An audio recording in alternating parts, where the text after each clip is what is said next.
जादुई गाय की कहानी। Voice over script. एक छोटे से गांव में रामू नाम का एक गरीब किसान रहता था। रामू बहुत मेहनत करता था, लेकिन फिर भी उसके घर में हमेशा गरीबी रहती थी। एक दिन रामू जंगल से लकड़ियां काटकर वापस लौट रहा था।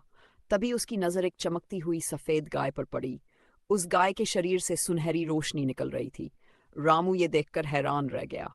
गाय धीरे धीरे रामू के पास आई और प्यार से उसका हाथ चाटने लगी। रामू समझ गया, ये कोई साधारण गाय नहीं, बल्कि एक जादुई गाय है। रामू उस गाय को अपने घर ले आया और उसकी खूब सेवा करने लगा। अगली सुबह जब रामू की पत्नी ने गाय का दूध निकाला, तो एक चमत्कार हुआ। दूध खत्म ही नहीं हो रहा था। जितना दूध निकालो उतना ही और निकलता जाता।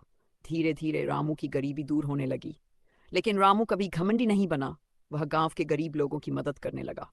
एक दिन गांव के लालची जमींदार को उस जादुई गाय के बारे में पता चल गया। उसने सोचा, अगर ये गाय मुझे मिल जाए तो मैं सबसे अमीर बन जाऊंगा। उस रात जमींदार चुपके से गाय चुराने आया। लेकिन जैसे ही उसने गाय को पकड़ना चाहा, चारों तरफ तेज रोशनी फैल गई। जमींदार डरकर जमीन पर गिर पड़ा। तभी जादुई गाय बोली, मैं केवल अच्छे और मेहनती लोगों के साथ रहती हूँ, लालची लोगों के साथ नहीं। जमींदार को अपनी गलती का एहसास हो गया। उसने रामू से माफी मांगी और उस दिन पूरे गांव ने मेहनत और अच्छाई का महत्व समझ सीख। जो इंसान मेहनत और अच्छाई का रास्ता चुनता है, भगवान हमेशा उसकी मदद करते हैं।